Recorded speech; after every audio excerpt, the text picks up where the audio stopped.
Muy buenas noches entonces a los alumnos del curso de Procedimientos Civiles Especiales de la Universidad Miguel de Cervantes. Esta es la quinta clase de este curso y esta es la clase del día 26 de abril del año 2024. En esta clase lo que pretendo hacer son al menos tres cosas. Lo primero son los anuncios respecto a la prueba de la próxima semana que va a ser oral.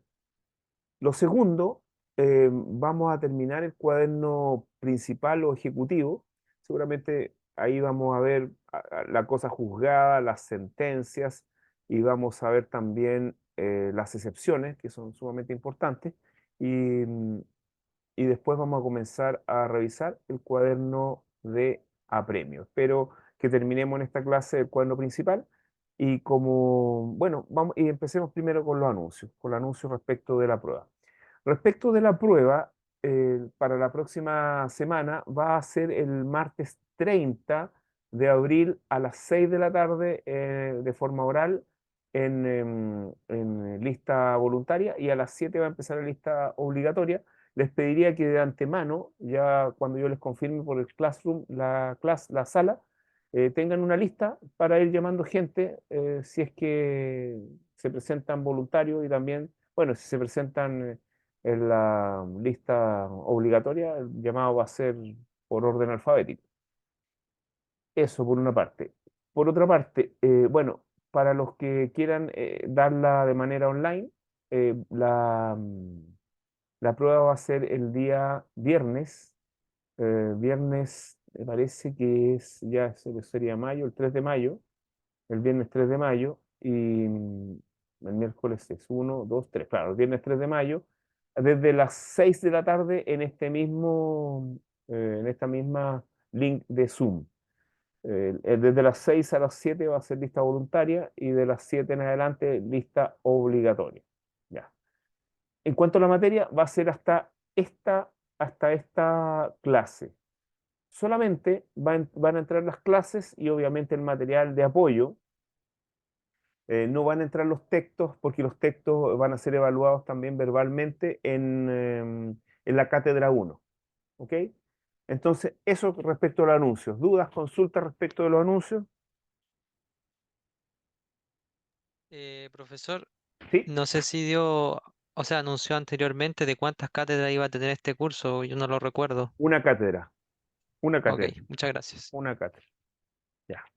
Otra duda, una cosa, creo que ya configuré para una cátedra. Siempre hago una cátedra. ¿Otra duda, alguna consulta?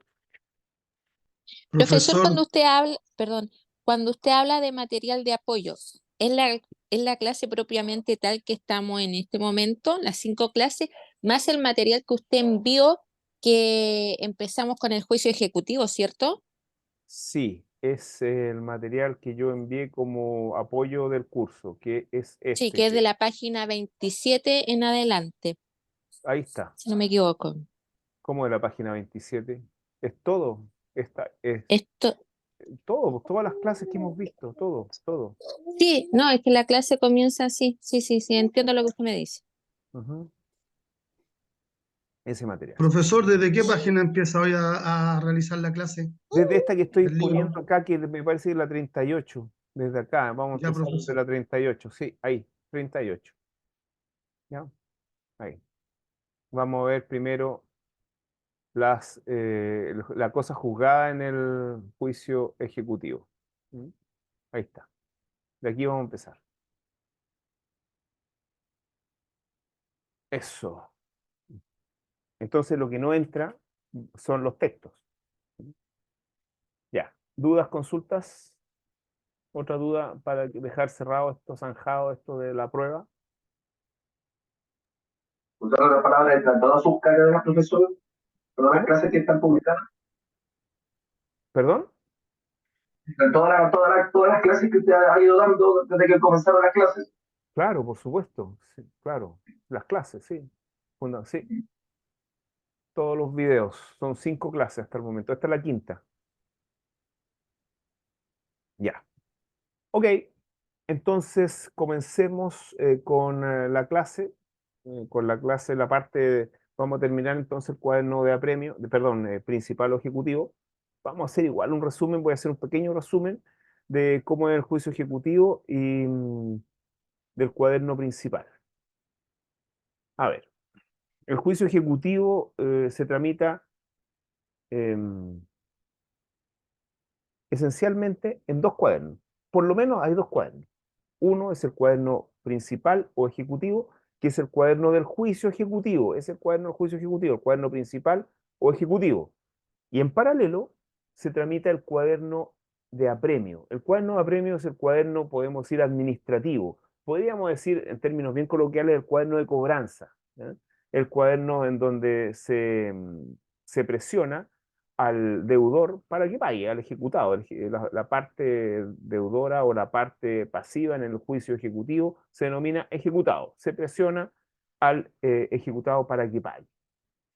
Pero como les digo, vamos a terminar con el cuaderno principal. Entonces, hagamos un resumen pequeño. El cuaderno principal, ¿cómo comienza? Bueno, es un proceso, es un juicio. Por lo tanto, va a comenzar igual como todo juicio, con medida prejudicial o con demanda. En el caso del juicio ejecutivo, principalmente va a comenzar por la medida prejudicial preparatoria, medidas prejudiciales preparatorias, que en el juicio ejecutivo se denominan específicamente gestiones preparatorias de la vía ejecutiva.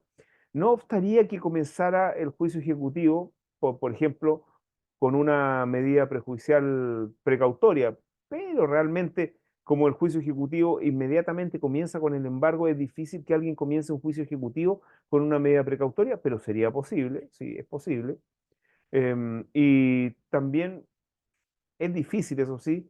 Yo diría que no hay ninguna razón práctica para comenzar el juicio ejecutivo con una medida prejudicial probatoria, porque el título se basta a sí mismo y realmente lo que se debe probar en el juicio ejecutivo ya sabemos que no es el título, sino que son las excepciones opuestas al título. Listo. Entonces tenemos medida prejudicial preparatoria o gestión preparatoria de la vía ejecutiva, demanda ejecutiva. La demanda va a ser analizada, principalmente el título, fundamentalmente el título, va a ser analizado por el juez y el juez va a determinar si estamos frente a un título ejecutivo, perfecto, si la obligación contenida en el título es actualmente exigible, si es determinada o líquida o liquidable, y si la acción ejecutiva no está prescrita. Eso van a ser los antecedentes que va a tener que revisar el juez para darle curso a la demanda ejecutiva. En el caso que le dé curso a la demanda ejecutiva, vamos a estar eh, frente a una resolución judicial que se denomina despáchese, o téngase por interpuesta demanda ejecutiva, despáchese, pero en general es despáchese. Este despáchese es un autoorden que se da al propio juez para crear un cuaderno de apremio. Y abriendo este cuaderno de apremio para dictar la primera resolución del cuaderno de apremio, que es el mandamiento de ejecución y embargo.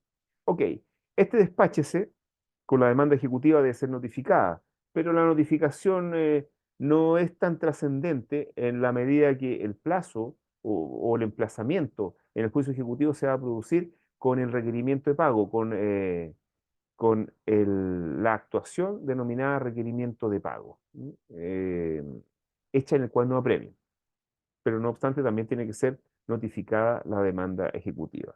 Bueno, hecho el requerimiento de pago en el cuaderno de apremio, hay un plazo de 8 días para que el ejecutado oponga excepciones. Estos 8 días van a ser 8 días si es que el ejecutado es requerido de pago dentro del territorio de competencia del juzgado. Si es que es requerido fuera del territorio de competencia, se va a aumentar estos 8 días a la tabla de emplazamiento. Ahora, el ejecutado, una vez que está notificado de la demanda ejecutiva y principalmente requerido de pago, tiene este plazo de 8 días ¿para qué? Para defenderse. Pero esta defensa, más que nada, es una defensa en la cual lo que hace es oponerse al título ejecutivo, oponer excepciones a la ejecución, principalmente al título y a la obligación contenida en ella. Y en ese sentido, en ese aspecto, lo que hace el ejecutado cuando se opone es al presentar las excepciones, es realmente presenta la demanda en el juicio ejecutivo. Las excepciones ya les dije que tienen la característica especial de ser la demanda. ¿Por qué la demanda? Porque es lo que se pide y va a ser el objeto del juicio ejecutivo, porque el objeto del juicio ejecutivo no es el cumplimiento del título, sino que la discusión que se da es si existen excepciones para oponerse al título. Eso es. Entonces, ya vimos las características especiales del, de las excepciones. Las características especiales son que están limitadas solamente a las que señala el artículo 464. Sería conveniente que ustedes en este momento abrieran su código y vieran todas las excepciones que tiene el artículo 464, en ellas son interpuestas conjuntamente. Nada es una subsidia de otra, no, conjuntamente. Tampoco tienen ninguna clasificación estas excepciones, sino que todas se interponen conjuntamente y la clasificación que nosotros podemos hacer jurídica respecto de las defensas no tiene ningún efecto práctico en la tramitación del juicio, a diferencia de lo que ocurre en el juicio ordinario, en donde las excepciones dilatorias se interponen primeramente y una vez que se fallan se puede contestar la demanda interponiendo las excepciones perentorias. En este caso no, todo junto. Y si nosotros revisamos desde el punto de vista procesal, estas excepciones tienen diversa naturaleza jurídica. Las primeras 5 o 6 excepciones van a ser esencialmente dilatorias y el resto van a ser perentorias, es decir, que van en contra de la pretensión. Dentro de todas estas excepciones, la excepción que nos va a merecer mayor cuidado es la excepción número 7 del 464, que me gustaría que si alguien la pudiera leer para conversarla, porque tenemos que conversar respecto de un fallo que se acompañó. A ver, ¿quién puede leer el 464, número 7? Entonces yo tengo el código acá. Ya, a ver. Dice 4647A. No, pero espere. La falta de... Primero ¿Mm? tiene que leer el encabezado, artículo Lo anterior, perdón. 467. Dice 464, dice la oposición del ejecutado solo será admisible cuando se funde en alguna de las excepciones siguientes. Ya, entonces eso Luego, es importante, que las ujú, excepciones en el juicio ejecutivo son taxativas, porque se funde solamente en una de esas excepciones. Y letra, o sea, número 7, sí. La falta de alguno de los requisitos o condiciones establecidos por las leyes para que dicho título tenga fuerza ejecutiva, sea absolutamente, sea con relación al demandado. ya. Esa es una de las excepciones, yo diría, más importantes respecto al juicio ejecutivo, junto con la falsedad del título también sería, o la nulidad de la obligación, también podrían ser excepciones que son trascendentes desde el punto de vista de la diferenciación de las excepciones en el juicio ordinario y en el juicio ejecutivo, porque esta es una excepción que ataca directamente al título. Es decir, que el título no tiene los requisitos para tener fuerza ejecutiva, ya sea respecto del ejecutado o respecto a un tercero. Entonces, ¿ustedes leyeron las sentencias que les mandé? No, nadie. Bueno, yo les pido que la lean porque si bien ese es un texto, pero es un texto que analizamos en clase y lo analizamos, creo, la clase antepasada, donde yo más o menos les conté lo que había pasado y lo que había pasado era que un contrato que generaba obligaciones, que era realmente un contrato que generaba obligaciones que eran más bien un asunto de juicio declarativo porque no estaba claro lo que se debía, no estaba claro también si se había cumplido, no estaba claro cuál era la obligación o si la obligación estaba cumplida, etcétera. Entonces, frente a eso, bueno, lo que se hizo fue presentar, yo diría, una complementación de ti, es una complementación de documentos y se citó a confesar deuda y en esa citación no pudo concurrir el ejecutado y se tuvo por confeso, o sea, más que confeso, se tuvo por sí, por confesar la deuda y por ratificar la firma, y en ese caso estuvo preparada la vía ejecutiva. Sin embargo, siempre se reclamó, por una parte se reclamó la falta de emplazamiento, la falta, pero bueno, respecto a eso no se pronunció el, la sentencia de primera instancia, pero la defensa principal era que ese título, ese supuesto título ejecutivo que correspondía a un instrumento privado con firma autorizada ante notario y unas fotos, no era realmente un título ejecutivo porque no tenía los requisitos ni del título ejecutivo en cuanto a que la obligación fuera líquida o liquidable, eh, y tampoco está el requisito que fuera actualmente exigible, una serie de cosas. Entonces, ese fue el análisis que se hizo en la sentencia definitiva de segunda instancia frente a la apelación. No encontré la apelación, pero sí encontré la sentencia que se las mandé y que es de hace harto tiempo.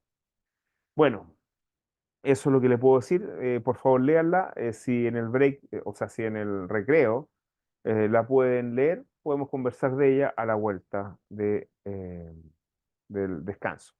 Bueno, sigamos adelante. Después que se presenta el escrito con excepciones, que tiene varias características que ya vimos en la clase pasada, a ese escrito no se resuelve inmediatamente, sino que como ese escrito o hace las veces de demanda, necesitamos la contestación de la demanda. Y se da un traslado que es notificado por el Estado Diario de 4 días al ejecutante. ¿Para qué? Para que haga sus observaciones a las excepciones. Y una vez que se hayan hecho esas observaciones o no se hayan hecho y haya pasado los 4 días, ahí recién el juez va a decidir acerca de qué, acerca de la admisibilidad de las excepciones propuestas por la parte ejecutada. Si es que están dentro del plazo y son aquellas de las que señala el artículo 464, las va a declarar admisibles y acto seguido va a dictar la resolución que recibe la causa a prueba, con todos los requisitos de dicha resolución. Es notificada por cédula, siendo la interlocutoria de prueba, y se abre un probatorio de 10 días. Después de ese probatorio tenemos un plazo de 6 días para hacer observación en la prueba y después vendrá el fallo, vendrá la citación previa sentencia y el fallo posterior. Y el fallo puede ser, la sentencia, como ya les dije en la clase pasada, puede ser absolutoria perdón, claro, puede ser absolutoria o condenatoria. ¿Cuál es la sentencia absolutoria? La sentencia absolutoria es la que al menos acoge una de las excepciones propuestas por el ejecutado. Basta que se acepte una para que sea absolutoria. Y la condenatoria es aquella que rechaza todas y cada una de las excepciones propuestas por el ejecutado, y esa sentencia condenatoria se subclasifica en sentencia condenatoria de pago y sentencia condenatoria de remate, dependiendo si se ha embargado la especie o cuerpo cierto de vida, o se ha embargado o dinero, o se ha embargado una cosa diferente al dinero o a la especie o cuerpo cierto de vida. En el caso de ser sentencia de pago es muy fácil porque para pagar basta entregar la cosa que está embargada al ejecutante, En el caso de la sentencia de remate, estamos claros que como lo embargado no es la especie o cuerpo cierto de vida ni una cantidad de dinero, hay que hacer toda la tramitación para realizar los bienes y después todo esto convertirlo en dinero.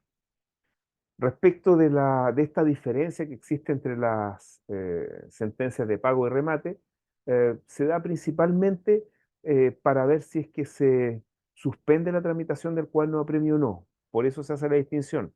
Por ejemplo, las sentencias de pago, una vez embargada la especie o cuerpo cierto, se debe suspender el cuaderno de apremio si es que se interpusieron excepciones hasta que éstas sean falladas, porque el pago se va a producir entregando la especie o cuerpo cierto, entonces no podemos entregar la especie o cuerpo cierto estando pendientes las excepciones. En cambio, en el de remate, como la especie o cuerpo cierto de vida no es, perdón, como la cosa embargada no es la especie o cuerpo cierto de vida ni una cantidad de dinero, necesitamos retirar la especie, entregarla al martillero, que el martillero la remate, la convierta en dinero, saque su parte y deposite el dinero en la cuenta corriente del tribunal.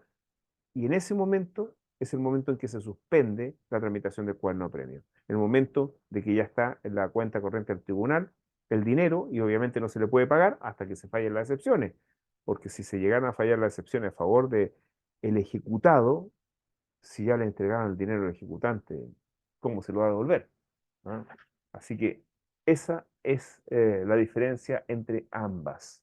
¿Alguna duda, alguna consulta? Y aquí quedamos.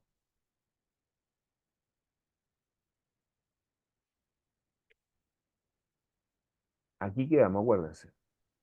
No, profesor, ayer de hecho estábamos discutiendo esta parte, pero ahora con lo que aclaró quedó bastante mejor. Ya, listo. Ok. Bueno, sigamos con el cuaderno principal, pero veamos qué pasa en el cuaderno principal con la cosa juzgada. Entonces, lo que vamos a plantear ahora, o lo que voy a conversarles ahora, es cómo opera la cosa juzgada en el juicio ejecutivo. A ver, para empezar, ¿qué es lo que es la cosa juzgada? A ver, ¿qué es la Equivalente cosa? jurisdiccional. A ver, vamos por partes. ¿Qué es lo que es la cosa juzgada? A ver, ¿alguien que levante la mano? ¿Nadie? ¿Nadie sabe lo que es la cosa juzgada? Ya, ahí alguien levantó la mano, a ver. A ver, Profesor, es que estoy en la calle, disculpe. sí, no se preocupe. ¿Cómo se llama? La cosa juzgada es aquella que en cual ya se resolvió el conflicto jurídico y no puede ser vista nuevamente. Ya. Sí, efectivamente, ya, eso es una parte de la cosa juzgada. ¿Alguien que me pueda decir eh, qué es la cosa juzgada? Aparte de lo que ya me plantearon. ¿Mm?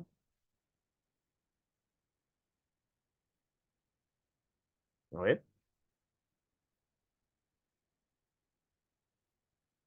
Es importante esto de la cosa juzgada desde el punto de vista procesal. ¿Mm?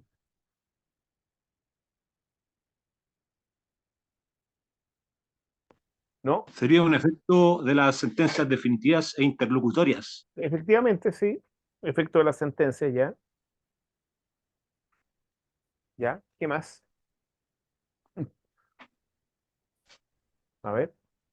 Y deben concurrir tres principios de identidad. ¿Ya? Debe haber identidad legal de La persona, triple identidad. Pero ya, pero esos la son triple como identidad, ya, pero son como los límites de la cosa juzgada. Pero lo que me conversaron recién de la cosa juzgada, ¿qué es lo que es?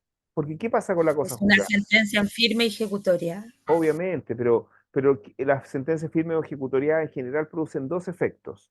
¿Cuál es efecto? La cosa juzgada tiene una doble faz. A ver, a ver. Mm, ¿Sería cosa juzgada y acción de cosas? No, Claro, cosa sí, ya. A y ver, excepción de cosa juzgada. efectivamente. Estamos hablando de la acción de cosa juzgada y la excepción de cosa juzgada. ¿Cuál es una y cuál es otra? Recuerden que esta cuestión tiene una doble faz. La acción de cosa juzgada, eh, primero vamos a la excepción, porque la excepción no nos interesa tanto, pero sí nos va a interesar, pero no interesa, no nos va a interesar tanto. A ver, la excepción de cosa juzgada es más que nada una defensa, una excepción perentoria desde esta perspectiva. Es la clausura del proceso. ¿De qué proceso? Del proceso principalmente declarativo. Es decir, una vez que obtengo una sentencia ejecutoriada, yo con esa sentencia ejecutoriada, si soy demandado no, y gano, por ejemplo, me va a producir el efecto de que no me pueden volver a demandar siempre que estemos dentro del marco de los límites de la cosa juzgada, que es la triple identidad que establece el artículo 177 de nuestro Código de Procedimiento Civil. Eso es lo primero, la excepción, es decir, que no me vuelvan a demandar, porque más que nada la excepción de cosa juzgada le sirve al demandado, porque si el demandado, por ejemplo, perdió por una cierta cantidad, después no lo pueden demandar por el resto. Esa es la clausura del proceso. Entonces, la definición al respecto de la cosa juzgada como excepción, que casi siempre lo que generalmente se plantea es ese efecto de verdad jurídica inamovible que produce las sentencias ejecutoriadas eh, para la imposibilidad de reiteración de juicio. Algunos hablan de Profesor, reiteración de juicio. Sí, en este caso usted está hablando que le sirve más al demandado y por la triple identidad. O sea, una vez que hay una sentencia, no se puede volver a demandar por dicha situación o dicha demanda, ¿cierto? No No se se puede puede demandar volver dos veces por lo mismo. a demandar por la misma pretensión que esté vinculada a estos límites de la cosa juzgada, que es la triple identidad. A eso me refiero. Ahora, lo que nos interesa a nosotros, a don Luis, Profesor, me asalta una duda. Respecto del cuaderno de apremio, cuando se llega al remate y se integra, se llevan los fondos recaudados del remate al tribunal. Si ese remate no alcanzó para cubrir todo, existe cosa juzgada, ya no podría nuevamente ir contra otros bienes del demandado. ya, eso lo vamos a conversar después y está vinculado al embargo, ¿ya? Pero lo vamos a Ya, conversar después. perfecto, gracias. Ya, ok, pero vamos a la parte que nos interesa, que es la acción de cosa juzgada. La acción de cosa juzgada nos permite no solamente que no se vuelva a repetir el juicio, sino que ejecutar lo que se ha resuelto en el cuaderno, perdón, lo que se ha resuelto en un juicio declarativo. Esto nos permite hacer un juicio ejecutivo o pedir el cumplimiento incidental. Esta es la acción de cosa juzgada, el cumplimiento de lo resuelto. ¿Sí? ¿Queda bien? ¿Está bien? Sí, sí. Ya. Entonces ahora vamos a analizar la cosa juzgada en en el juicio ejecutivo. En el juicio declarativo lo tenemos sumamente claro. ¿Qué pasa en el juicio declarativo con la cosa juzgada? Es sumamente claro. Lo que va a pasar es que no se va a poder reiterar el juicio y que lo resuelto en la sentencia se puede cumplir. Listo. Bien sencillo. Pero las, las respuestas que vamos a analizar son fundamentalmente a la cosa juzgada en el juicio ejecutivo. ¿Cómo?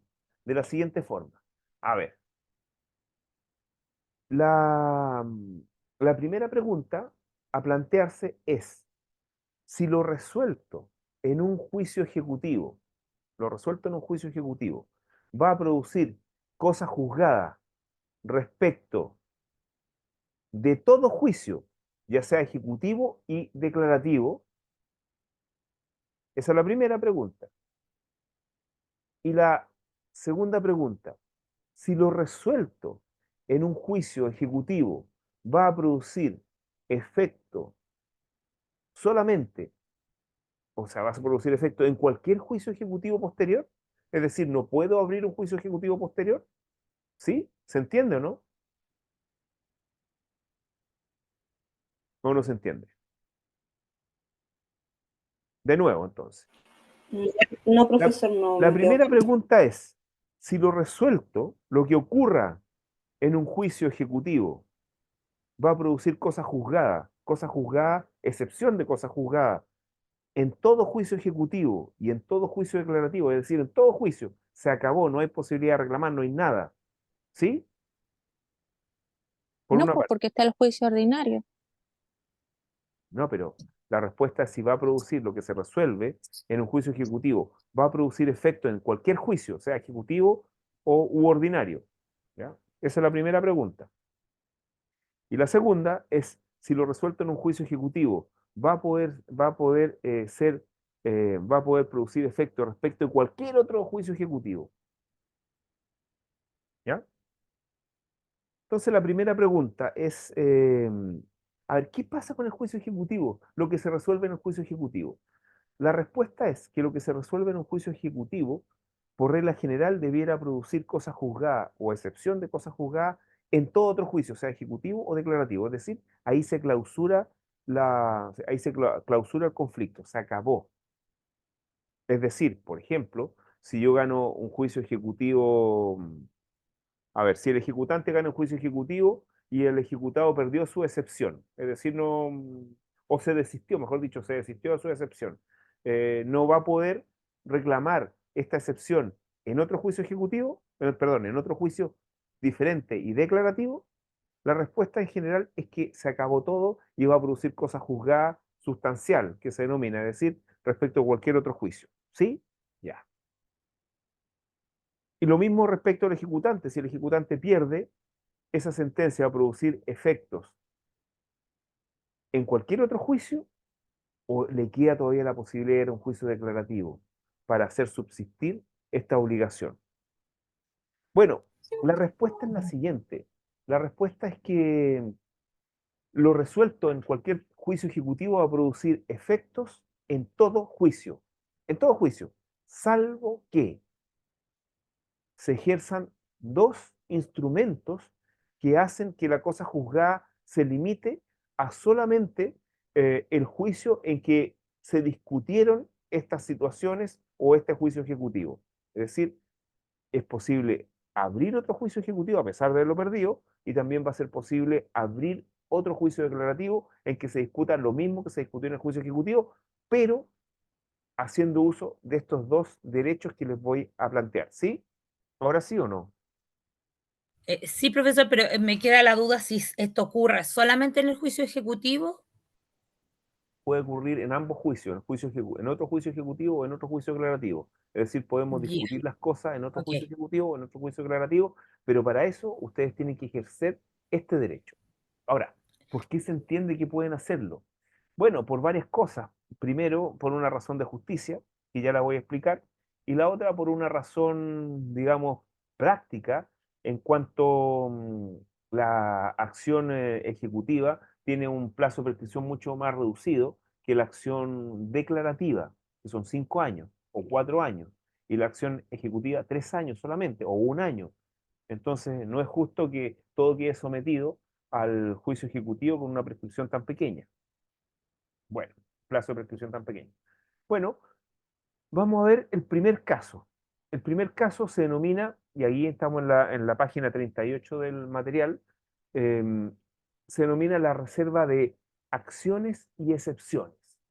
Es decir, el ejecutante puede discutir en un juicio declarativo sus acciones. La acción ejecutiva la puede discutir y convertirla de nuevo en una acción ejecutiva, porque murió en el juicio ejecutivo, porque perdió el juicio ejecutivo. Esa es la reserva de acciones.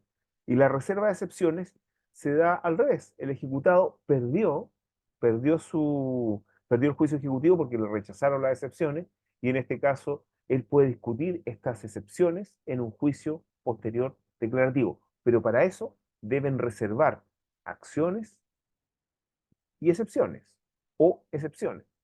El ejecutante reservará la acción para un juicio declarativo y el ejecutado reservará la excepción para discutirla en un juicio también declarativo. ¿Sí? Pongamos un ejemplo, que con el ejemplo siempre queda más claro. Imaginemos la siguiente situación, que es más fácil desde el punto de vista del ejecutado. La siguiente situación. A ver, por ejemplo, a una persona cualquiera la demanda, que es muy común, una casa comercial, un banco, una casa comercial, y esta persona, respecto a una deuda que esta persona ya había pagado. El problema de esto es que el término probatorio y todo el juicio ejecutivo en definitiva es muy cortito, es muy corto. Entonces la persona empieza a buscar entre sus documentos a ver si tiene el comprobante de pago. Más aún, pagó con dinero en efectivo. Entonces, por último, una transferencia, podría pedir un informe al banco, pero pagó en dinero efectivo y no encuentra el comprobante.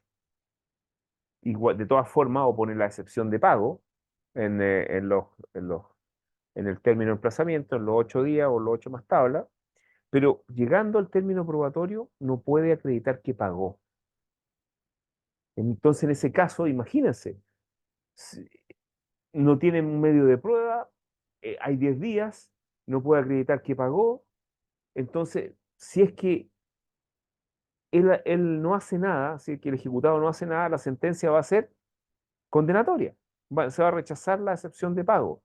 Y, y estando esta sentencia condenatoria eh, ejecutoriada, no va a poder discutir que pagó en un juicio declarativo, en otro juicio.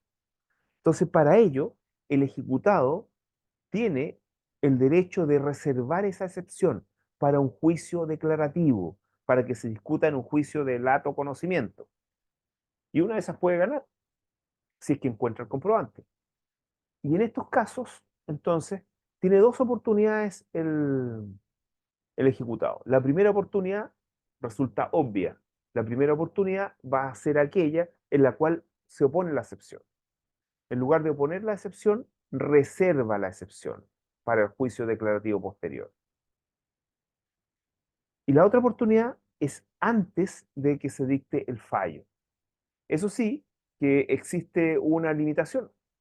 El juez está obligado a reservar la excepción si es que el ejecutado la interpone, reserva la excepción en el momento de oponerla, en el plazo de oposición de excepción. Ahí está, ahí la acepta, la va a aceptar y va a poder abrir un juicio declarativo dentro de un determinado plazo, etc. Ahora, si es que la opone antes de que se dicte el fallo, ya han pasado muchas cosas, el juicio está terminado, en ese caso el juez va a calificar si hay fundamento plausible para aquello, la necesidad, si hubo una necesidad de plantear esta reserva de excepción. ¿Sí? ¿Queda claro? Sí, profesor, pero a mí por lo menos sí. Ya, ok. Lo voy a explicar en mis palabras para ver si es así como, Ya, como lo a ver. entendí. Por el ejecutado, Ujú. si presenta esta excepción, Reserva. o sea, la reserva de excepción, en el caso, ejemplo que está poniendo usted, antes de que falle el juez, me imagino, el juicio ejecutivo, él va, y si el juez le acepta esa reserva de excepciones, puede abrir otro juicio ejecutivo, otro Declarativo, juicio declarativo. declarativo, perdón, para demostrar que sí pagó la deuda. Ujú. Ya. Pero la Pero que lo la normal, lo pregunta mía, normal, lo normal la es pregunta, hacerlo en lugar de poner la excepción, lo normal, lo mejor es reservar la excepción, porque ahí el sí, juez está esa obligado a es mi aceptarla, pregunta. Esa es mi reservarla. En pregunta. lugar de oponer la excepción, la reserva. ¿Ya?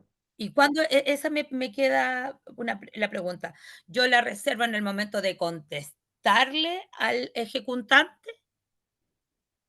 En el momento de oponer la excepción, Ah, en gracias, esos profesor. 8 días, u 8 más tablas, en lugar de Okey, oponer la sí, el 8. excepción, yo reservo excepciones. Ya, alguien me levantó la mano, señorita. Profesor, igual me llama la atención la reserva porque finalmente si estoy pensando como en el peor de las situaciones, la persona no tiene una excepción real que Ah. pueda comprobar y generando esta reserva se extiende mucho la ejecución No, no se de, entiende porque produce cosa o juzgada sea, formal, es decir, el juicio ejecutivo va a seguir y van a rematarle las cosas o le van a quitar las cosas, etcétera. ¿Mm? o sea, tendría como solamente un efecto devolutivo. Claro, no es efecto O sea, evolutivo no, que en propiamente realidad tal, no sino iría que como a otra instancia. es cosa juzgada formal. ¿Mm? Ya, entiendo. Gracias, profe. No es cosa juzgada sustancial. Ahora, por otra parte, y esto es muy común en los bancos, bueno, antes era más común, ahora no es tan común, pero podría pasar, y de hecho ha pasado. ¿Qué pasaría si el... Antes era más común respecto a los títulos de crédito de dinero? Eh, si tenemos un título de crédito de dinero en el cual le da curso a la demanda el juez, pero resulta que el título está prescrito, no se dio cuenta el juez que estaba prescrito, pero el ejecutado interpone la excepción de prescripción. Y está prescrito, pasó el plazo, solamente que el juez se equivocó y opone la excepción de prescripción. En ese caso, el ejecutante sabe que va a perder el juicio, lo sabe. Si no hace nada y el juicio lo pierde, en ese caso no va a poder abrir otro juicio declarativo para, para hacer subsistir esa obligación, porque las obligaciones que están contenidas generalmente en un título de crédito de dinero son obligaciones en general. que existen con causa, porque se le prestó dinero, porque un saldo compraventa, etcétera. Entonces no va a poder revivir esa obligación en un juicio declarativo quedándole 2 años más. Entonces, ¿qué va a hacer el banco, la financiera, el retail? Entonces el retail lo que tiene que reservar son acciones. ¿Acciones para dónde? Para un juicio declarativo, para hacer revivir, para, para volver a convertir esa acción declarativa en una acción ejecutiva. Entonces, en ese caso, también tiene dos oportunidades.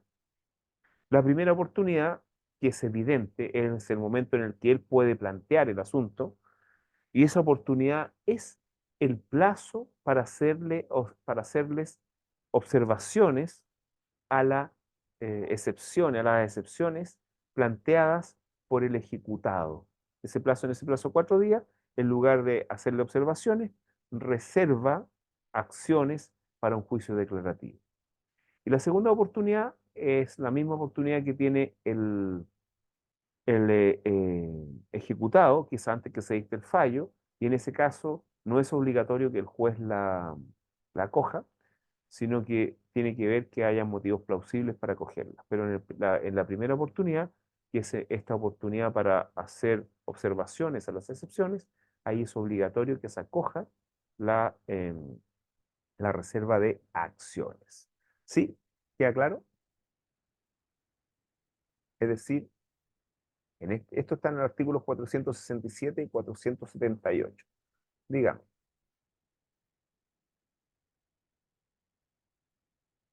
Levantaron la mano. Profesor, sí, yo fui profesor, disculpe. Sí, le entendí también, o sea, es como al revés, como de revivir la Convertirla de cuestión nuevo en una claro, acción en una ejecutiva. acción, exacto. Pero profesor, a mí la duda que me quedó es cuando habló Catalina. Usted dijo que el juicio ejecutivo seguía, ¿cierto? Y el caballero había encontrado el comprobante. Sí, Y ya lo remataron todos encontró. los Lo encontró bienes, después, pues. claro. Claro, después. Ya remataron los bienes, remataron todo y qué sé yo.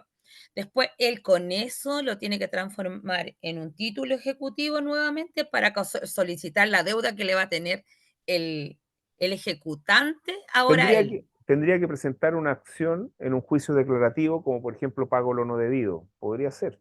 Un pago lo no Ah, debido, ¿por qué? Porque yo había pagado, yo pagué algo que ya había pagado. Y yo lo reclamé y reservé la excepción.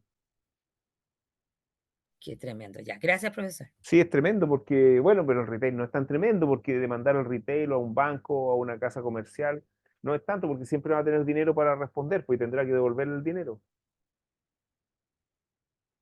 ¿Mm?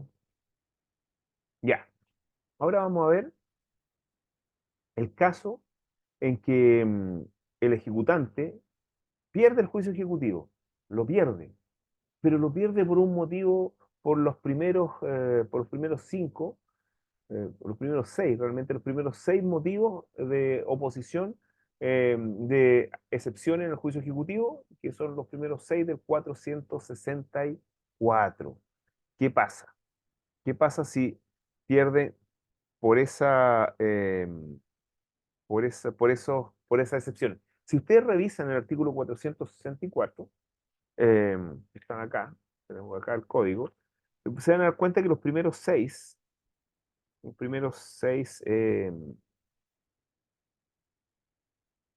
perdón, los primeros cinco excepciones son excepciones dilatorias, son propiamente excepciones dilatorias. Entonces, si se pierden con los primeros 5, es como injusto, por ejemplo, si se pierde por incompetencia.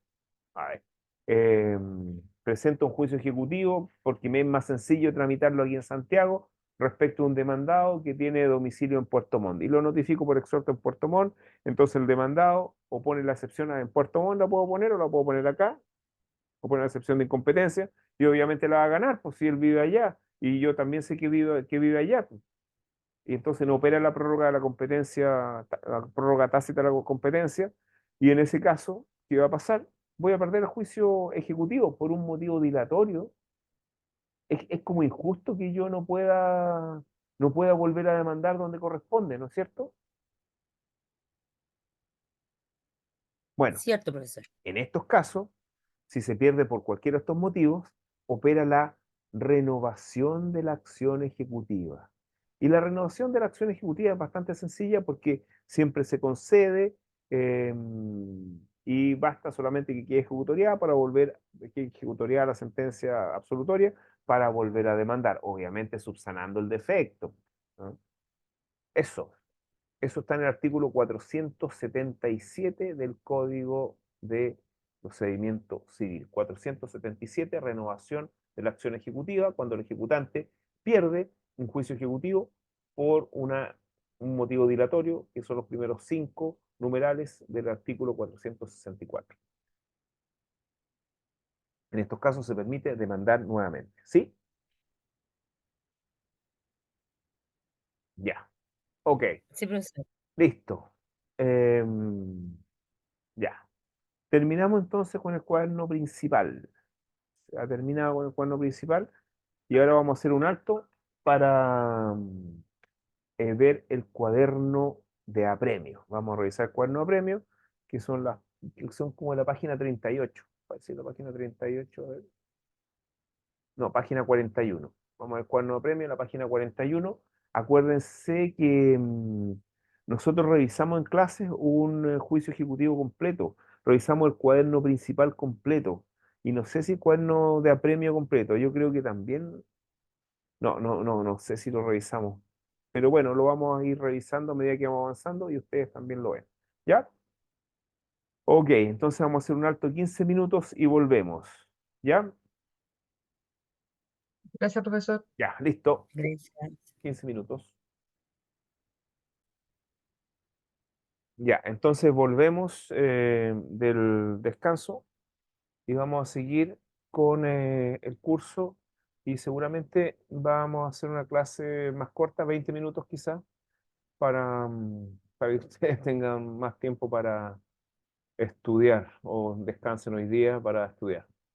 Ya, entonces veamos el cuaderno de apremio. A ver, ¿qué es lo primero que podemos decir del cuaderno de apremio? Em, ya, el cuaderno, tanto el cuaderno principal como el cuaderno de apremio tienen tramitaciones paralelas, pero el cuaderno de apremio, no, como ya lo he dicho en muchas oportunidades, no es un cuaderno propiamente jurisdiccional. Ahí no se resuelve nada, solamente se buscan bienes, se aseguran los bienes y se realizan los bienes. Fundamentalmente eso. Administración, bueno, primero aseguramiento, administración, liquidación. Fundamentalmente eso. Entonces, veamos cómo comienza el cuaderno de apremio. Lo primero que dijimos en clases pasadas es que el cuaderno de apremio está vinculado con el cuaderno principal, porque en el cuaderno principal se dicta una resolución que se denomina despáchese, y ese despáchese lo que significa es que el juez, que el juzgado debe dictar. Lo primero, debe abrir un cuaderno paralelo denominado cuaderno de apremio y debe dictar en la primera resolución de este cuaderno de apremio debe dictar la primera resolución del cuaderno de apremio, que es la resolución que se denomina mandamiento de ejecución y embargo. Con eso va a comenzar el cuaderno de apremio. Ahora, ¿qué importancia tiene este mandamiento de ejecución y embargo? Tiene una importancia capital porque esta resolución judicial muchas veces, y en la mayoría de las veces, como lo vamos a ver en textos que ustedes tienen que leer y que posteriormente van a ser evaluados en la cátedra, ustedes se van a dar cuenta de que si es que no se ponen excepciones, no va a haber ninguna discusión jurídica y basta el título para seguir adelante con la ejecución. Y en este caso, la resolución, mandamiento, ejecución, embargo, va a ser las veces de sentencia definitiva de término. Es decir, con el mandamiento vamos a seguir adelante. Bueno, eso es lo primero que podemos decir. También podemos hacer algunos comentarios que yo ya les he dicho que una de las cosas más trascendentes de la reforma al código, bueno, al sistema procesal civil, em, tiene que ver con dos situaciones que son de mucha discusión, que serían, por una parte, el sistema recursal que va a regir en el sistema, en el nuevo sistema procesal civil, que está en discusión, y lo otro importante, y lo otro que está en discusión y no está claro, va a ser la fórmula de la ejecución. Es decir, no se sabe todavía si la fórmula, hasta el momento del proyecto, tiene la fórmula de un oficial de ejecución, como hemos visto, como se ha visto en los materiales, pero los informes de la Corte Suprema y muchas voces dicen que lo que hay que crear son tribunales o juzgados, mejor dicho, juzgados de cobranza, con lo cual se está creando, se está en cierta medida reproduciendo la burocracia judicial que realmente no presta un servicio de, digamos, un servicio jurisdiccional, en la medida que no ejerce funciones jurisdiccionales, no hay función jurisdiccional en la cobranza, fundamentalmente, porque es cobranza.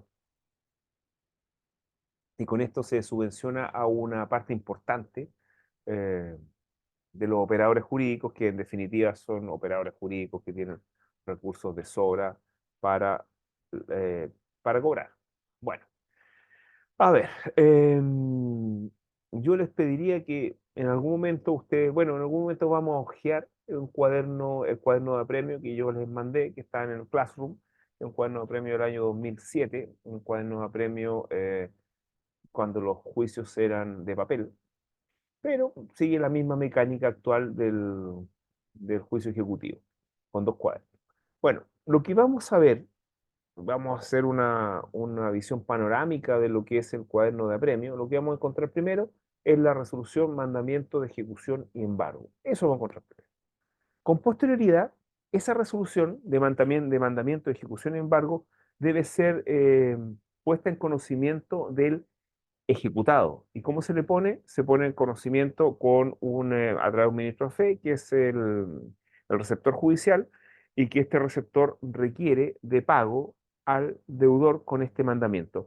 El requerimiento de pago es una forma de notificación, requerimiento, es decir, una notificación que surte los efectos o sirve para solicitar el cumplimiento de una obligación al ejecutado. Ahora, frente a este requerimiento de pago, el ejecutado puede hacer, o sea, la actitud del puede ser doble. Dos cosas puede poder hacer o no hacer. O sea, puede pagar en el momento que nunca nadie paga, al momento de ser requerido pago, muy difícil. Seguramente pagará días después, un mes después, si es que tiene ganas de pagar, o si quiere, o si puede pagar. Pero fundamentalmente, si no hace nada, el paso siguiente que debe seguir el receptor es embargar. Embargar bienes suficientes del ejecutado. Ahora, el embargo no se va a producir porque generalmente el requerimiento de pago se produce en el domicilio del deudor, ya sea ejecutado, ya sea en el domicilio laboral o en el domicilio donde ejerce su actividad comercial o en el domicilio particular. Y en este caso rige la garantía constitucional en el hogar, de la inviolabilidad del hogar, y en un recinto comercial el derecho de propiedad, la garantía constitucional de la propiedad. Entonces, en un primer momento, el receptor, si es que se opone, el ejecutado no va a poder embargar. Entonces, en esos casos, hay que pedir la autorización judicial para que se proceda a la fuerza pública, es decir, para que se requiera la autorización de la fuerza, o sea, la fuerza pública, la autorización para que la fuerza pública pueda acompañar al receptor y descerrajar, entrar, ahí vamos a contar cómo lo hacen los receptores, y embargar los bienes que se encuentran en dicho domicilio o local comercial, etcétera. Bueno, entonces pues vamos a tener un embargo, y un embargo es una diligencia judicial, pero también es un acto jurídico procesal del ministro de fe que lo que busca es asegurar bienes suficientes del deudor para proceder al posterior remate, es decir, a la liquidación de estos bienes y pagar al ejecutante. Bueno, después que tenemos los bienes embargados, vamos a tener la liquidación de estos bienes. Bueno, primero, bueno, antes de la liquidación, una vez que están embargados, también se va a producir no siempre una discusión, pero sí se va a producir un nombramiento de un administrador de estos bienes para que no se destruyan, no se mantengan, etcétera. Que en general la administración de los bienes embargados eh, le compete y es entregada al propio deudor para evitar más gastos al acreedor. Bueno, después vamos a tener la liquidación, que ahí, bueno, tanto en el embargo como en la liquidación hay que distinguir el tipo de bien que se está embargando y liquidando. Hay bienes sujetos a previa tasación, que principalmente son los bienes inmuebles, y los bienes que no están sujetos a previa tasación, que son los bienes muebles. Respecto a los inmuebles, hay un procedimiento más complejo que ya lo vamos a ver, que consta de varias etapas, algunas etapas que se pueden producir y otras no, pero en el caso de los bienes muebles que no están sujetos a tasación, van a ser retirados por el receptor, y si se opone a ese retiro el ejecutado, bueno, el ejecutante deberá requerir también la autorización judicial para que se proceda al retiro con la fuerza pública. Una vez que se retiran con la fuerza pública, estando ya designado y aceptado en el cargo el martillero judicial, porque son los martilleros los que venden los bienes muebles, van a ser depositados o entregados estos bienes muebles en las bodegas del martillero para que el martillero lo venda, y el martillero, una vez que venda, se retenga su derecho y entregue el resto a la cuenta corriente del tribunal. Y eso sería principalmente el cuaderno de apremio. O sea, un cuaderno bastante sencillo, un cuaderno, como ya les dije, donde la resolución judicial más importante va a ser el mandamiento de ejecución y embargo, que en el caso que no hayan excepciones, se va a convertir en la sentencia definitiva, em, eh, la sentencia definitiva con la cual se va a seguir adelante, de término, con la cual se va a seguir adelante la ejecución. Después vamos a tener el aseguramiento de los bienes mediante el embargo. Bueno, antes obviamente tenemos el requerimiento de pago, que es ese acto de notificación en donde ocurre el emplazamiento. Después vamos a tener el embargo, y después vamos a tener el retiro de las especies y la liquidación, la venta, etcétera. Bueno, ese es el cuaderno de apremio. ¿Alguna duda, alguna consulta que me quieran hacer?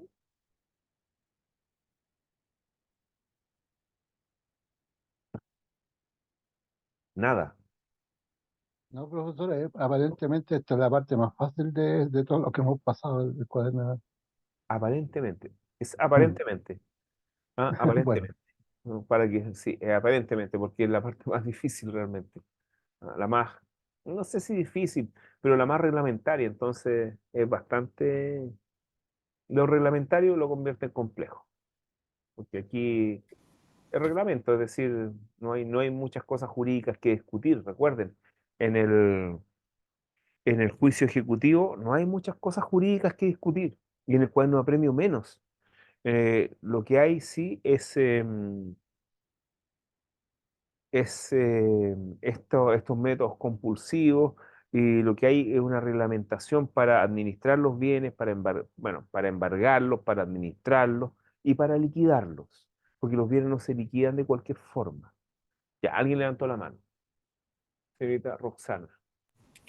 Profesor, buenas tardes. Mire, entendí bien con respecto a los bienes muebles, pero ¿qué pasa con los bienes inmuebles? Porque me imagino que lo tendrán que rematar, ¿cierto? Y lo que se le entrega, me imagino, es el título a la persona para que él pueda después inscribirlo en el conservador de bienes raíces, Mm. Sí, o tiene que efectivamente. después hacer un juicio, ya. No, efectivamente, sí, pero eso lo vamos a ver, no se preocupe. Si usted quiere avanzar un poquito, puede Ah, no, seguir no, no, ya avanzar no, no, leyendo no, el material, y ahí perfecto, se va a dar cuenta perfecto, cómo opera la liquidación de los bienes inmuebles. perfecto, gracias. Pero ahí lo puede revisar. Pero vamos por partes. Ya. Em, ya, lo primero que vamos a revisar es el mandamiento de ejecución y embargo. ¿Mm? El mandamiento. A ver. El mandamiento. A ver, vamos a compartir la pantalla para mostrarles esto del mandamiento. ¿Ya? que ustedes lo deben tener en su... A ver. Mm, mm, mm.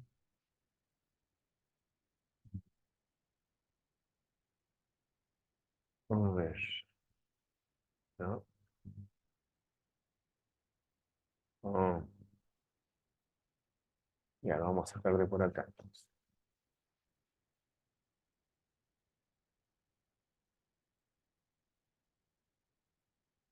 Ya,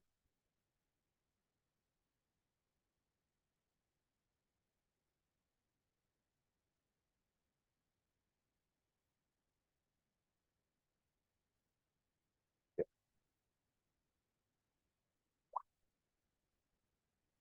Ya, entonces vamos a sacar el mandamiento de acá. Ya. Perdón, vamos a ver el cuerno de apremio. Entonces vamos a compartir la pantalla. Ahí. Listo. Ahí tenemos el mandamiento. ¿Ah? Ya. Ahí tenemos, o sea, ahí tenemos el primer cuaderno de apremio. Ahí está el cuaderno de apremio, como lo pueden ver. Está la carátula. Y aquí tenemos el mandamiento. El mandamiento, primero, es una resolución judicial cuya naturaleza jurídica, podríamos decir que es una interlocutoria, una sentencia interlocutoria, o sea, o de primero o de segundo grado, quizás de segundo grado. Podemos decir también que es una sentencia definitiva de término en el caso en que no se opongan las excepciones por parte del ejecutado, lo dice la ley, el 472 lo dice, pero también podría ser una resolución sui generis, realmente que no quepa en esta clasificación del artículo 158 del Código de Procedimiento Civil. Lo que sí dice la ley es que en caso que no exista eh, oposición, que no hayan excepciones, el mandamiento va a ser las veces de sentencia definitiva de término. Eso es lo que sí se puede decir que establece la ley. O sea, por lo menos podemos decir eso eh, cuando les pregunte, ¿no? Ahora, el mandamiento, como todo acto jurídico, y específicamente acto jurídico procesal, tiene tres componentes. Así se divide en tres componentes, que son los elementos de la naturaleza, perdón, los elementos de la esencia primero, los elementos de la naturaleza y los elementos accidentales. Como ustedes han de saber, los elementos esenciales de cualquier acto jurídico, o contrato incluso, son aquellos elementos eh, que son connaturales, son esenciales al, al acto jurídico procesal en este caso, y que frente a la decisión de las partes de eliminarlos, esta voluntad se tiene por no escrita, es decir, esta voluntad no puede eliminar estos elementos de la esencia. Y por otra parte, eh, si es que se llegan a eliminar algunos de estos elementos de la esencia, el acto jurídico en este caso va a degenerar en otro acto jurídico. ¿Ok? Entonces, y los elementos, por otro lado, los elementos de la naturaleza son aquellos elementos que la ley, en silencio de las partes, lo incorpora al acto jurídico procesal en este caso. Y por último, los accidentales son aquellos elementos que solamente pueden ser incorporados por las partes al acto jurídico procesal. Empecemos primero con los requisitos esenciales del mandamiento de ejecución y embargo. El mandamiento de ejecución y embargo como requisito esencial va a contener la orden principal de requerir de pago al deudor por una determinada cantidad, que es la cantidad en capital, intereses, reajustes y costas. Esa es, eh, es una mención esencial del mandamiento de ejecución y embargo y es la orden principal. Subsidiariamente a esta orden principal está la orden de embargar bienes suficientes del deudor para cubrir lo mismo, el capital de la deuda, los intereses, los reajustes y las costas. Esas dos órdenes, una principal y otra subsidiaria, son las menciones esenciales del mandamiento de ejecución y embargo. ¿Queda claro?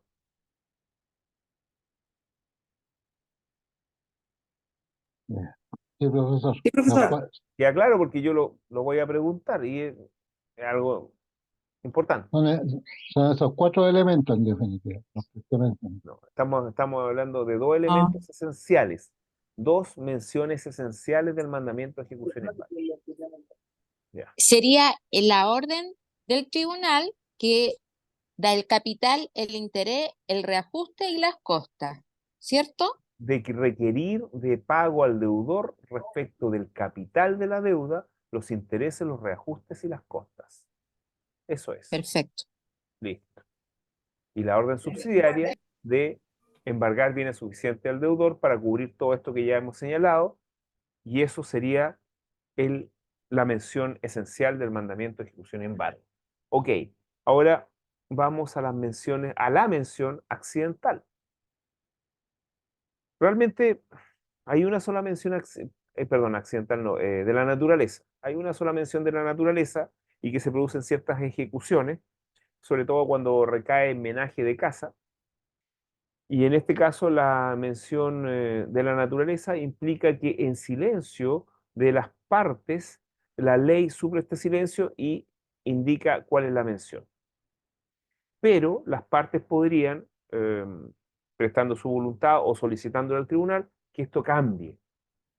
Y la mención de la naturaleza en el mandamiento de ejecución y embargo es que en caso que no se haya designado un depositario provisional para que se haga cargo del cuidado del bien embargado, en el caso sobre todo de ser los bienes embargados menaje de casa, recaiga precisamente en las manos del deudor. Es decir, el deudor se hace responsable de estos bienes embargados hasta su retiro.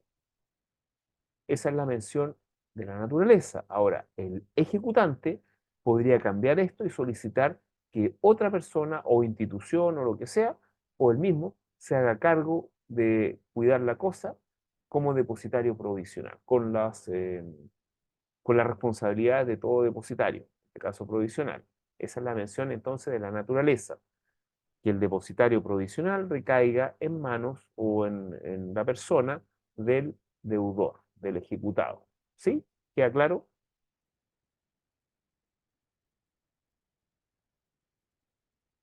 Bueno. Y ahora veamos las menciones accidentales. ¿Qué son estas menciones accidentales? Estas menciones accidentales son aquellas que no se encuentran incorporadas eh, por la ley al mandamiento de ejecución y embargo y necesitan necesariamente se va a, se va a indicar que es necesario la voluntad, sobre todo del ejecutante, para que se procedan a estas menciones. ¿Y qué menciones son? Generalmente son dos menciones. La petición de fuerza pública para proceder al embargo o para proceder al retiro de las especies y la designación específica de bienes del deudor para que sean eh, embargados. ¿Ok? Esas serían las menciones las menciones accidentales. Menciones que solamente el juez se puede pronunciar respecto de ellas cuando son solicitadas por el ejecutante principalmente. ¿Queda claro? ¿Sí o no?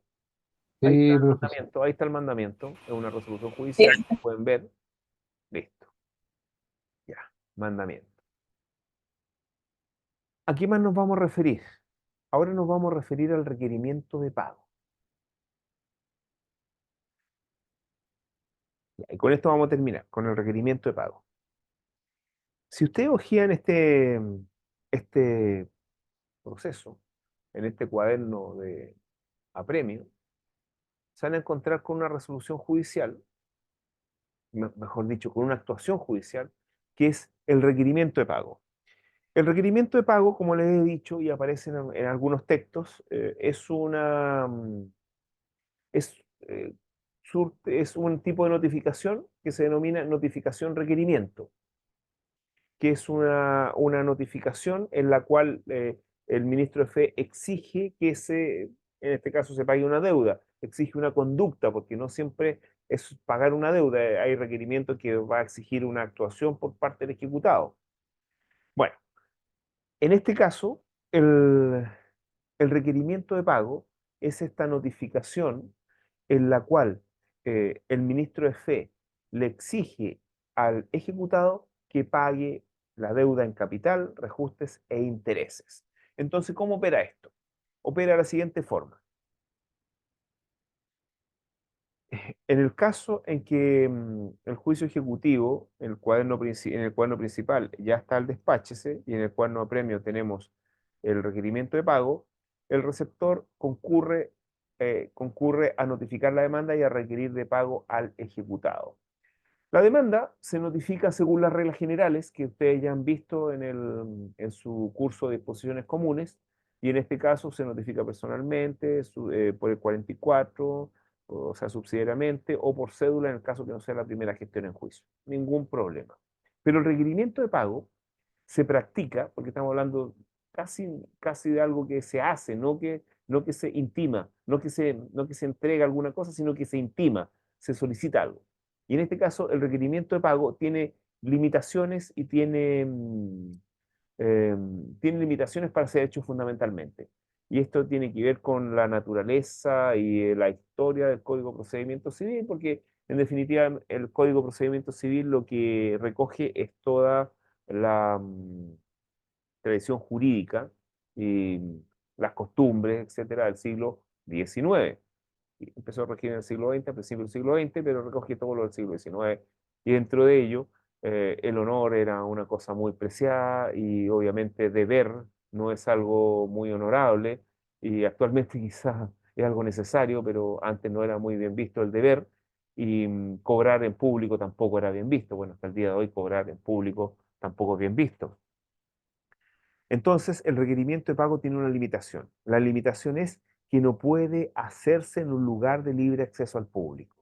Es decir, no podría hacerse en la calle, no podría hacerse no sé, en un mall, no podría hacerse quizá en una universidad que tenga libre acceso al público, etcétera. No puede hacerse ahí. Entonces, en el caso en que el receptor vaya a notificar la demanda ejecutiva y requerir de pago al deudor respecto a este requerimiento, perdón, respecto al mandamiento, el receptor va a poder quizás notificar la demanda al deudor, al ejecutado en la calle, pero no lo va a poder requerir de pago ahí mismo. Ahora, la importancia de esto, ustedes ya saben que desde el requerimiento de pago empieza a contarse el plazo para oponer excepciones. Ahora, o sea, imagínense en el caso que la demanda esté bien notificada, pero el requerimiento de pago esté mal practicado, uno podría pedir la nulidad, etcétera, tener más plazo para contestar, o sea, para oponer excepciones. Entonces, el requerimiento de pago se puede practicar de las siguientes formas. Y aquí hay una novedad con lo que ocurre en materia civil, en materia procesal civil respecto a los juicios declarativos.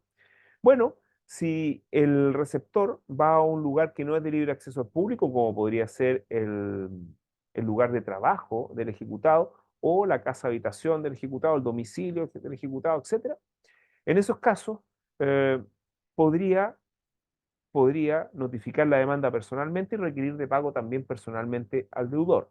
Intentar embargarlo, pero si el deudor, porque no va a pagar, requerido pago no va a pagar, lo puede intentar embargar, pero si el deudor se opone, no lo puede embargar y se tendrá que pedir el oficio de fuerza pública, la fuerza pública. Bueno, y en este caso, también podría ocurrir que el deudor no se encuentre ni en su domicilio, ni en su lugar de trabajo, y ya haya sido buscado las dos veces y la segunda vez le notifica la demanda ejecutiva, pero no puede requerirlo de pago, porque no está. O aparece otra persona que no es el ejecutado, y bueno, y le podrá entregar las copias de la demanda con la resolución, pero está notificada la demanda, pero no está requerido de pago. En todos esos casos en que no es posible requerir de pago al deudor de manera personal, lo que hace el receptor es, y pongan atención a esto, es dejar lo que se denomina una cédula de espera. La cédula de espera. ¿Y qué es lo que es la cédula de espera? No es más que una citación que se dejará adherida a la puerta del domicilio del ejecutado, el lugar donde pernocta, reside o ejerce su labor económica, etc. Y esa citación, esta cédula de espera que se llama esta citación, lo va a dejar obviamente citado para que concurra a las oficinas del receptor el día señalado y a la hora indicada, como ustedes pueden ver ahí en la gestión que estamos compartiendo, para ser requerido de pago. Entonces ustedes van a decir seguramente, y siempre pasa esto, que va a decir, no, pues no voy, pues no va a ir el, el ejecutado a ser requerido de pago. ¿Para qué va a ir? Pues si lo van a requerir de pago y no tiene para pagar, entonces ¿para qué va a ir? Bueno, pues si va a ser requerido de pago y obviamente como no va a pagar, lo van a tener requerido de pago, bueno, no lo van a poder embargar, pero después lo van a poder ir a embargar a la casa, etcétera. Bueno, lo importante es que va a ser requerido de pago en la oficina del receptor si es que va. Si no va el día y la hora citado, de todas formas el receptor lo va a tener por requerido de pago y desde ese momento va a empezar a contarse el plazo para poner excepciones. ¿Quedó claro? Como ustedes pueden ver de la resolución que está ahí, que por lo demás está compartida. ¿Ve? Eso es. ¿Está claro? ¿O no está claro? Esto pasa Sí, todos los profesor. días. Esto pasa todos los días. Ya. Antes que nos despidamos, ¿hay alguna duda, alguna consulta, algo que quieran plantear? Mañana ustedes tienen clase, ¿no es cierto? Sí, profesor. Sí, Ya. profesor. Entonces seguramente y mañana irá la directora a la universidad, me imagino. Algunos sábados solamente, Ah, profesor. ya. Bueno, pero bueno, ya le mandé el correo, entonces espero tener noticias el lunes, ¿no? Para saber la sala. Bueno, si no hay ninguna duda, Profesor, una y consulta. dígame. Las dos pruebas, o sea, las dos fechas de pruebas son presenciales y orales, A ver. porque está la del 30 y la del 3, o son dos pruebas distintas. Una No. cátedra y la otra la solemne. ¿A qué hora Ahí tengo la duda. ¿A qué hora se conectó? Se conectó hace poco. Ya. Sí, más No, tarde, profesor. sí, mire, en general, véalo o escuche los videos, porque yo al principio del video, digo lo que voy a hacer, lo que voy a hacer en la sesión. Entonces, cuando yo comencé, dije que iba a hacer tres cosas. Primero, los anuncios de la prueba. En segundo lugar, iba a terminar con el cuaderno principal. Y en tercer lugar, iba a empezar con el cuaderno de premio. Entonces, voy a repetir, porque siempre es bueno repetir cuando uno cierra la sesión. La prueba Ya, profesor, se lo agradecería. es el 30 de noviembre, perdón, el 30 de abril, en presencial, en una sala que me designen, que lo voy a poner por Classroom, en una sala que me designen para va a ser oral, presencial, una sala que me designen a las 18 horas, voluntario, y a las 19, eh, digamos, obligatorio. El día viernes 3 de mayo va a ser también oral, pero online. Lo online tiene problemas porque todos saben los problemas que tienen, ¿no? Todos saben el problema que tienen los online para las pruebas orales, ¿no? Y también para las pruebas escritas. O sea, es complejo. Va a ser igual, a las 18 horas va a empezar la lista voluntaria y a las 19 la lista obligatoria. Entonces ustedes pueden elegir venir presencial el día martes o venir online el día viernes. Eso es, en esta misma sesión, el mismo link. Eso es. Muchas gracias, profesor. Ya. Alguien me levantó la mano. Señorita Profesor, Roxana. yo quería ¿Sí? preguntar algo referente a la materia. Usted dice que esta cédula de espera es la Ya. citación que va a dejar al ejecutado, ¿cierto? Es que Pero que en no todo, puede ser, ¿sí? anteriormente a eso no podía ser notificado, o sea, requerido de pago en cualquier área pública.